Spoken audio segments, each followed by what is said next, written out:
नमस्कार, स्वागत है आपका जी बिजनेस पे। मैं हूं दीपक डोभाल और आप देख रहे हैं आपकी खबर आपका फायदा।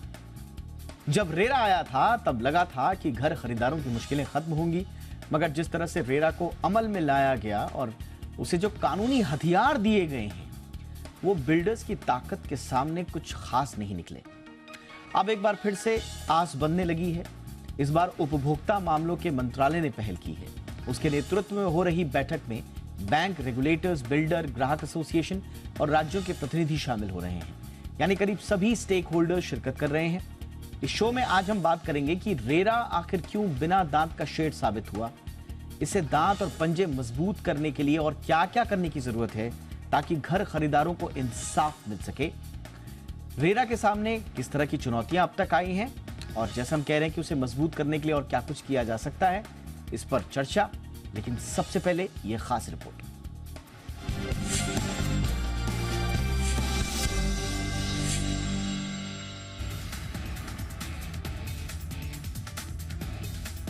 क्या आप जानते हैं कि महाराष्ट्र रेरा के सिर्फ 8 से 10% फैसलों को अमल में लाया जा सका है। यानी हर 100 फैसलों में से 90 से 92 फैसले अमल में नहीं आते। लोग कागज पर फैसलों के लिए घूमते रहते हैं मगर उन्हें इंसाफ नहीं मिलता। कमोवेश यही स्थिति सभी राज्यों की है। मगर ऐसा क्यों है? क्यों बहुत उम्मीदों से बना रेरा फ्लॉप साबित हो रहा है? मिसाल के तौर पर रेरा का कानून कहता है कि हर रजिस्टर्ड प्रोजेक्ट का 70% पैसा उस प्रोजेक्ट के नाम पर खुले एस्क्रो अकाउंट में ही जमा होना चाहिए। ये पैसे उसी प्रोजेक्ट पर खर्च भी होने चाहिए। मगर बिल्डर अब भी कोई ना कोई रास्ता निकालकर इस पैसे का दुरुपयोग कर रहे हैं और इसका खामियाजा ग्राहक भुगत रहे हैं। पैसे की किल्लत से प्रोजेक्ट या तो पूरे नहीं हो रहे हैं या उनमें देरी हो रही है। पैसे की किल्लत से बिल्डर भी दोयम दर्जे का काम कर लेते हैं। सबसे ज्यादा शिकायत प्रोजेक्ट में देरी को लेकर होती है। ज्यादातर मामलों में प्रोजेक्ट कई साल की देरी पर चल रहे होते हैं। बिल्डर घर खरीदारों को इसका हर्जाना भी नहीं देते। कई मामलों में प्रोजेक्ट पर कोई काम नहीं हो रहा है मगर घर खरीदार की ईएमआई लगातार जा रही है। बैंक भी बिल्डर से सांठगांठ कर उन्हें पेमेंट कर देते हैं। कई मामलों में बिल्डर कारपेट एरिया छोटा कर देते हैं, यानी जितने का करार किया था उससे कम एरिया घर खरीदार को देते हैं। प्राइस एस्केलेशन की भी शिकायतें आती हैं। घटिया और दोयम दर्जे के काम की भी शिकायतें कम नहीं है। कुछ मामलों में तो एक ही घर को कई खरीदारों को बेचा जा चुका है। यानी हर किस्म की शिकायतें रेरा के पास हैं। हालांकि ज्यादातर मामलों में उसके फैसले कागजों पर ही रहते हैं। अब घर खरीदारों के लिए अच्छी खबर आई है। सरकार एक बार फिर रियल एस्टेट से जुड़ी शिकायतों के जल्द निपटारे के लिए नियम तैयार कर रही है। रेरा मॉडल कानून शहरी विकास मंत्रालय ने तैयार किया था, मगर इस बार उपभोक्ता मामलों के मंत्रालय के दखल से काम हो रहा है। इसके साथ ही इसमें बैंक, रेगुलेटर्स, बिल्डर, ग्राहक एसोसिएशन और राज्यों के प्रतिनिधि भी शामिल होंगे। अब सवाल यह है कि इसमें क्या संभावित फैसले हो सकते हैं। नेशनल कंज्यूमर हेल्पलाइन यानी कि एनसीएच समेत सभी प्लेटफॉर्म्स पर शिकायतों को अलग अलग कैटेगरी में रखा जाएगा। छोटी, कम अमाउंट या ऐसी शिकायतें जो आपसी समझ के साथ खत्म हो सकती है, उसे एक साथ किया जाएगा और सभी स्टेक होल्डर्स उसको तत्काल सुलझाने के लिए जरूरी कदम बताएंगे। बड़ी और गंभीर शिकायतों के लिए कानून, रेरा, राज्यों के स्तर पर बदलाव का रोड मैप भी तैयार हो सकता है। इस बार बैंकों को भी शामिल किया जाएगा। ये जानने की कोशिश होगी कि क्या प्रोजेक्ट को पूरा करने के लिए बैंक कोई नई मदद दे सकते हैं या नहीं। अगर हाँ, तो राज्य या किसी अन्य अथॉरिटी से किस तरह का आश्वासन दिया जा सकता है। दरअसल रेरा के पास पेंडिंग केसेस की संख्या लगातार बढ़ती जा रही है। सरकार इसे कम करना चाहती है। सरकार जानती है कि ट्रांसपेरेंसी बढ़ने से बिल्डर ज्यादा जिम्मेदार बनेंगे। साथ ही हर मामले में कोर्ट तक जाने की आशंका भी कम हो जाएगी। ब्यूरो रिपोर्ट, जी मीडिया। बहुत ही खास मेहमान आज की चर्चा में हमारे साथ जुड़ रहे हैं।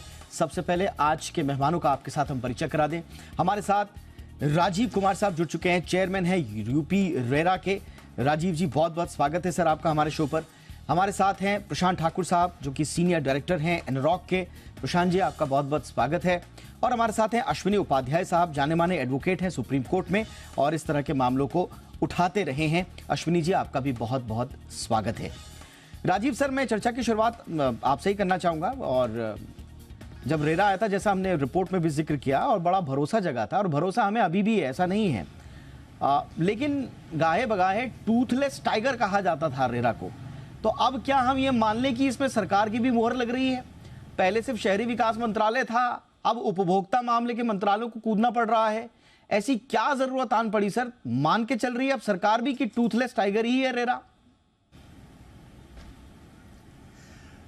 इसमें दीपक जी, मैं थोड़ा सा आपके सामने जी। कुछ आंकड़े प्रस्तुत करना चाहूँगा। Sure sir. कम से कम उत्तर प्रदेश का ये अनुभव नहीं है कि यहाँ पर रेरा प्रभावी नहीं है। आपकी जानकारी में होगा कि पूरे हिंदुस्तान की 38% कंप्लेंट्स उत्तर प्रदेश में है, और जो पूरे हिंदुस्तान में रेरा की कंप्लेंट्स का डिस्पोजल है उसका 41% उत्तर प्रदेश में है। और जहाँ तक कंप्लायंस का प्रश्न है, हमारे यहाँ सब ऑनलाइन है व्यवस्था, एग्जीक्यूशन रिक्वेस्ट भी ऑनलाइन आती हैं। हमारे पास जो भी एग्जीक्यूशन रिक्वेस्ट प्राप्त हुई हैं उसमें 75% कंप्लायंस हुई है। जहाँ तक वसूली का प्रश्न है, अभी तक लगभग 500 करोड़ रुपया लोगों के अकाउंट में वसूल होकर ट्रांसफ़र किया जा चुका है, और वसूली में भी लगभग 50% कंप्लायंस है। और इसका पूरा जो परिदृश्य है, इसमें पूरा सहयोग हमें राज्य सरकार, हमारे ज़िलाधिकारियों और ज़िला प्रशासन का मिला है। मैं आपके माध्यम से उनका भी धन्यवाद ज्ञापित करना चाहूँगा। ये बात आपकी जहाँ तक केसेस का प्रश्न है, उत्तर प्रदेश में लगभग 6 महीने में हम लोग औसतन एक केस का डिस्पोजल करने में सक्षम हैं। लेकिन एक बात की ओर ज़रूर मैं आपका ध्यान आकृष्ट कराना चाहूँगा कि लगभग 70% जो प्रोजेक्ट्स रेरा में रजिस्टर हुई, कम से कम उत्तर प्रदेश में, वो ऑनगोइंग थी और उनके साथ एक हिस्टोरिकल बैगेज भी था। अब लगभग 2/3 प्रोजेक्ट्स इनमें से पूरी हो गई हैं, जो कि एक अच्छी खबर है। और जो नई प्रोजेक्ट्स हैं, जैसा आपने शुरू में कहा कि उसमें एस्क्रो अकाउंट की व्यवस्था है, बाकी व्यवस्था है, तो मैं समझता हूँ कि प्रोग्रेसिवली ये सेक्टर आगे बढ़ेगा और सबके सहयोग से आगे बढ़ेगा। इम्प्रूवमेंट का पूरा गुंजाइश हर काम में रहती है, और हम लोग भी बाकी प्रदेश के अनुभवों से सीख रहे हैं। जो ये पहल है जी। कि हम इनको कैटेगराइज करके केसेस को करें, ये अच्छी पहल है। इससे और सहूलियत बायर्स को मिलेगी। सर, मैं एक बड़ा सिंपल सा सवाल आपसे पूछ रहा हूँ राजीव सर। यूपी की आप बात कर रहे हैं और बड़ा काबिले तारीफ है आप लोगों का ट्रैक रिकॉर्ड। अगर पूरे हिंदुस्तान में यूपी रेरा सबसे आगे है मामलों के निपटारे में और लोगों को न्याय दिलाने में, तो निश्चित रूप से यूपी रेरा की तारीफ की जानी चाहिए। लेकिन बड़ा सिंपल सा सवाल है सर, आप लोगों को कितनी कंप्लेंट्स मिलती हैं अमूमन, उसमें आप लोग कितने मामलों में जजमेंट पास करते हैं, और फिर उन जो ऑर्डर्स पास होते हैं उसके बाद लोगों को न्याय कितना मिल पाता है? सवाल सिर्फ इतना ही है सर। हाँ, देखिए, मैं इसमें, आप क्योंकि आंकड़े जानना चाह रहे हैं, उत्तर प्रदेश रेरा में अभी तक 48,600 कंप्लेंट दर्ज हुई, जिनमें से 43,100 का निस्तारण हुआ। इनके सापेक्ष जो हम लोगों के यहाँ एनफोर्समेंट के लिए रिक्वेस्ट आई वो 14,109 थी, जिसमें से 10,348 मामलों का फाइनल डिस्पोजल हो गया है, कंप्लायंस हो गई है। इसी आधार पर मैंने आपसे कहा कि 74% कंप्लायंस रेट यूपी रेरा में है। 48,000 आपको सर टोटल शिकायतें मिल रही हैं, और उसमें फाइनल जो आप कह रहे हैं डिस्पोजल, वो 10,348 का ही हो रहा है सर। हाँ, देखिए, इसमें जो कंप्लेंट्स आई हैं उसमें तमाम कैटेगरीज हैं। मैं एग्जीक्यूशन की रिक्वेस्ट तब आती है। मैं सर मैं इसीलिए समझ रहा हूं, क्योंकि सर देखिए, ये यूपी रेरा की बात नहीं है। यूपी रेरा में बहुत कॉम्पिटेंट आप जैसे लोग बैठे हुए वहां पर, तो हमें पूरा विश्वास है आपकी क्षमता पर।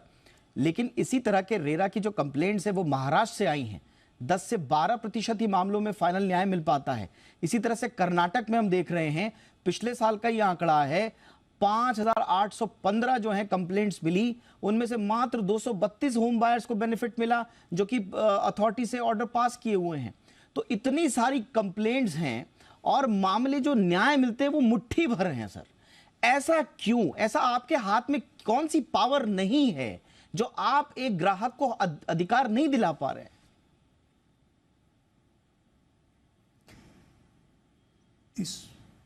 इसमें दीपक जी, मैं बाकी स्टेट्स का तो नहीं कहना चाहूँगा, लेकिन इतना मेरी जानकारी है कि महाराष्ट्र ने शुरू से ही कंसिलिएशन पर बहुत जोर रखा और इसका बड़ा इनिशियली बहुत पॉजिटिव रिस्पांस भी था।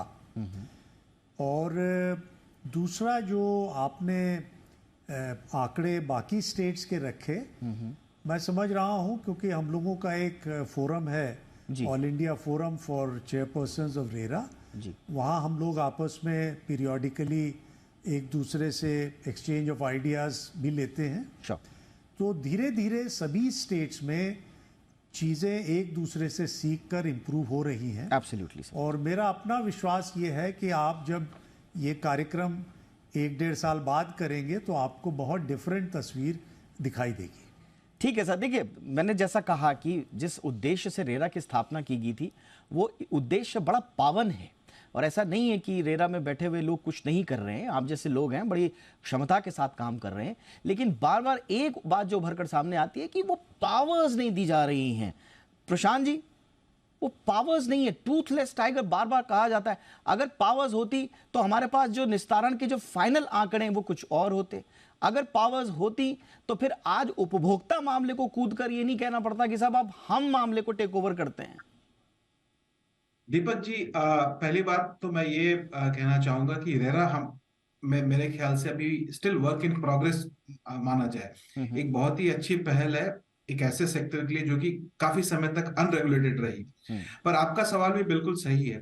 रेरा जहां आप देखें, रेरा की तरफ से निपटारा तो हो जाता है, लेकिन रेरा के पास चूंकि एग्जीक्यूशन पावर नहीं है, उनको लोकल अथॉरिटी पे डिपेंडेंट रहना पड़ता है और दिक्कत वहां आती है। और मेरे ख्याल से जब तक ये पावर रेरा को नहीं मिलेगा या फिर लेट से एक अच्छा कोऑर्डिनेशन जब तक नहीं रहे, तब तक ये शिकायतें मिलते रहेंगी। लेकिन दीपक जी, हमें ये भी देखना चाहिए हाफ ग्लास फुल या हाफ ग्लास एम्प्टी। मेरे ख्याल से आप देखिए, अभी रेरा के आने से एटलीस्ट हुआ कि हम इस प्लेटफॉर्म पे डिस्कस कर रहे हैं कि किस तरीके से इस प्रॉब्लम को समाधान किया जाए, और सरकार और आप देखिए कोर्ट भी काफी संज्ञान ले रही है। और इस सेक्टर में आप देखिएगा, जैसा कि हमने पहले भी देखा है कि समय लगता है। आप देखिए रेरा को पूरे स्टेट में ही आने में सबसे पहले टाइम लग गया। सब स्टेट्स ने अपने हिसाब से डाइल्यूट किया, वहां पे भी काफी हमने देखा डाइल्यूशन ऑफ प्रोविजंस हुए।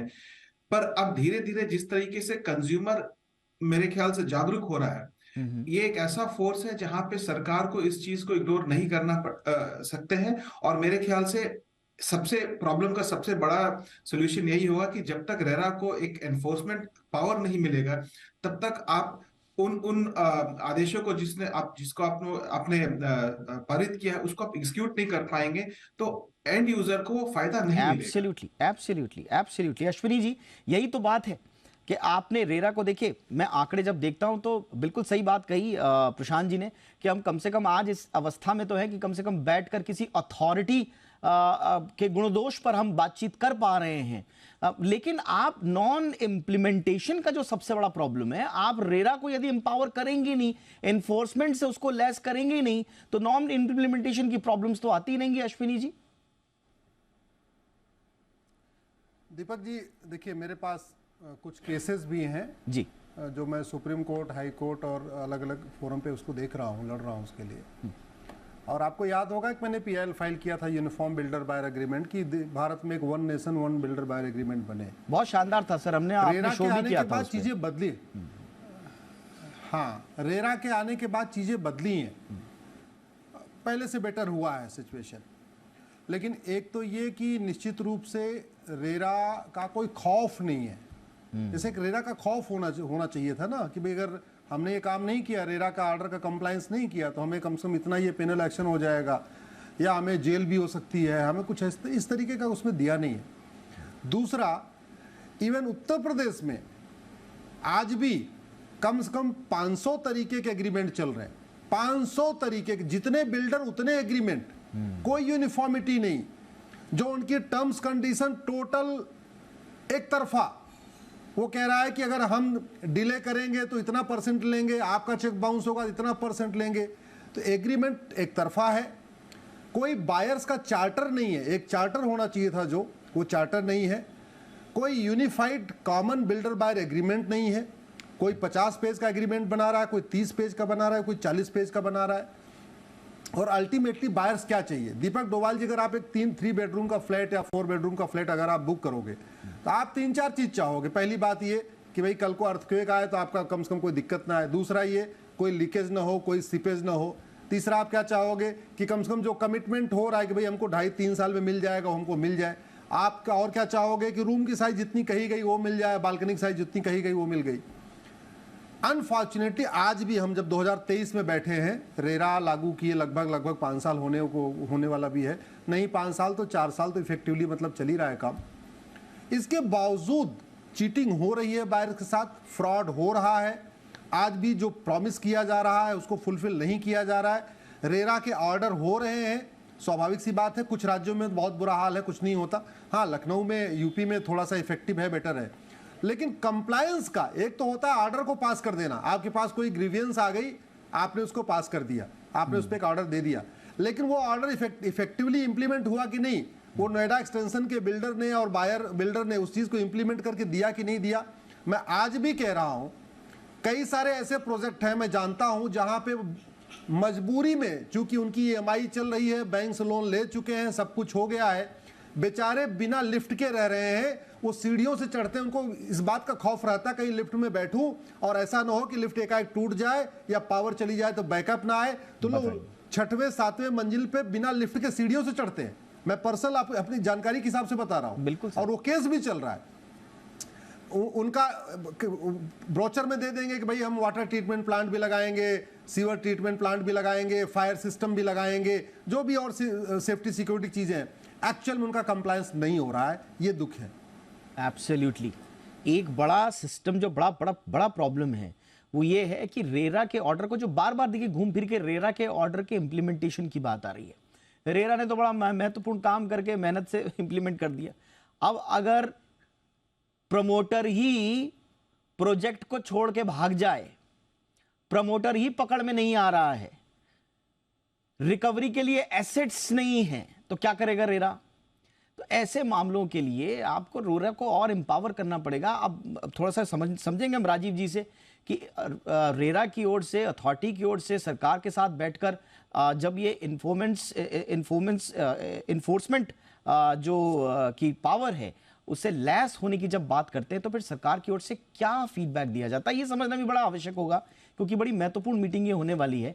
तो आज बड़ा महत्वपूर्ण विषय हमारा सरकार का एक और मंत्रालय, उपभोक्ता मामलों का मंत्रालय, अब घर खरीदारों के अधिकारों के संरक्षण के लिए आगे आया है। ऐसा नहीं है कि पहले ये सक्रिय नहीं था, पहले भी सक्रिय था, लेकिन रेरा को लेकर जितनी एक्सपेक्टेशंस थी, अब सरकार को ये समझ में आ रहा है कि थोड़ा सा दायरा बढ़ाना होगा। लेकिन सरकार ने रेरा को ज्यादा एम्पावर न करके एक अलग से मंत्रालय को उसमें बिठाकर उसमें क्या किया? तो क्या ये स्वीकारोक्ति है सरकार की तरफ से कि वाकई में रेरा की जो अवधारणा थी वो पूरी तरह से मूर्त रूप नहीं ले पाई है, या मामला कुछ और है? यही समझने की आज हम कोशिश कर रहे हैं, क्योंकि मामला अंततोगत्वा ये घर खरीदार, एक कंज्यूमर का है।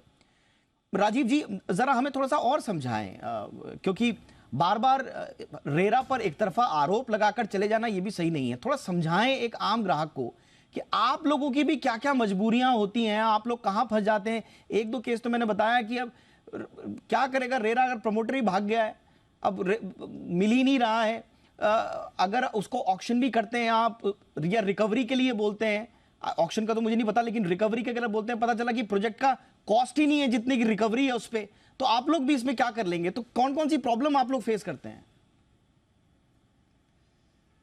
इसमें दीपक जी 2-3 चीज़ें मैं थोड़ा सा इसमें कहना चाहूँगा। एक तो आपकी जानकारी में ये बात है कि कंज्यूमर अफेयर्स मंत्रालय के अधीन एक पूरी व्यवस्था है जो रेरा आने से पहले इस तरह के डिस्प्यूट्स को देखती थी, जो कि कंज्यूमर कोर्ट्स है। और वो कंज्यूमर कोर्ट्स में आज भी माननीय सर्वोच्च न्यायालय का ये निर्णय है कि कोई भी क्रेता, चाहे रेरा जाए या कंज्यूमर फोरम जाए या समूह के तौर पे एनसीएलटी जाए, ये स्वतंत्रता उसको है। तो ऐसा नहीं है कि कंज्यूमर अफेयर्स इसमें अलग से आ गया है।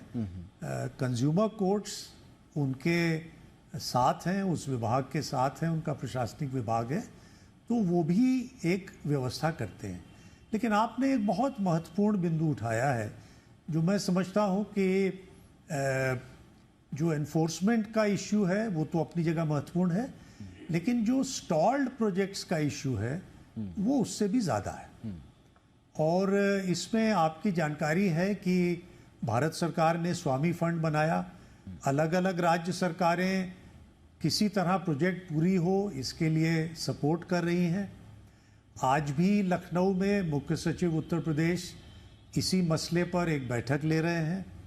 भारत सरकार में जो ओबट्समैन है G20 के और पूर्व में नीति आयोग में CEO थे श्री अमिताभ कांत, उनकी अध्यक्षता में एक समिति बनाई गई है जी। जिसमें मुझे भी सदस्यता दी गई है।